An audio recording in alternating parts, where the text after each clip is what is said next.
खबर है मुंगेली जिला के पथरिया ब्लॉक का, जहां पर क्षेत्र के कोटवारों ने श्रीफल से किया एसडीएम अनुराधा अग्रवाल का स्वागत। बैठक में छत्तीसगढ़ी संवाद से खुश हुए कोटवार। मुंगेली जिला के डिप्टी कलेक्टर अनुराधा अग्रवाल ने पथरिया एसडीएम का पदभार ग्रहण करने के बाद मंगलवार के दिन क्षेत्र के कोटवारों के साथ बैठक आहूत किया।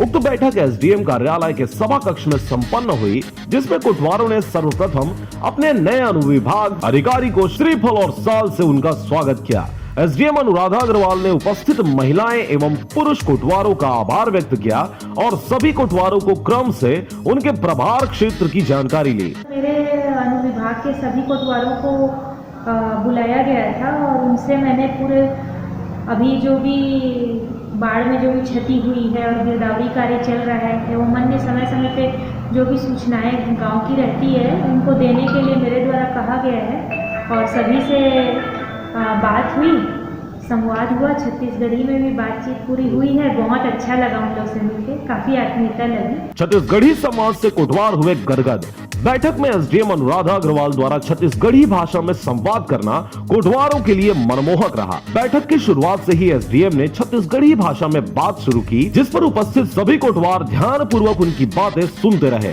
एसडीएम ने कोटवारों से कहा, आप सभी का यह दायित्व है कि अपने प्रभाव क्षेत्र में छोटे से छोटे और बड़े से बड़े ग्राम गतिविधियों के संबंध में वरिष्ठ अधिकारियों को तत्काल जानकारी दें। सभी गांव में होने वाली घटनाओं से शासन प्रशासन तक अवगत करवाएं। इसके अलावा शासन प्रशासन की विभिन्न जन कल्याणकारी योजनाओं से ग्रामीणों को अवगत कराने के लिए भी सभी कोटवारों को अपडेट रहने की आवश्यकता है। बैठक के अंत में सभी कोतवाल ने एसडीएम अनुराधा अग्रवाल से कहा कि हम सबको आपकी सेना के रूप में कार्य करने में खुशी मिलेगी और क्षेत्र में जनहित के कार्यों और शांति व्यवस्था बनाए रखने के लिए हर समय हम आगे रहेंगे। पथरिया से राजकुमार बघेल की रिपोर्ट, आरजे रमझाझर।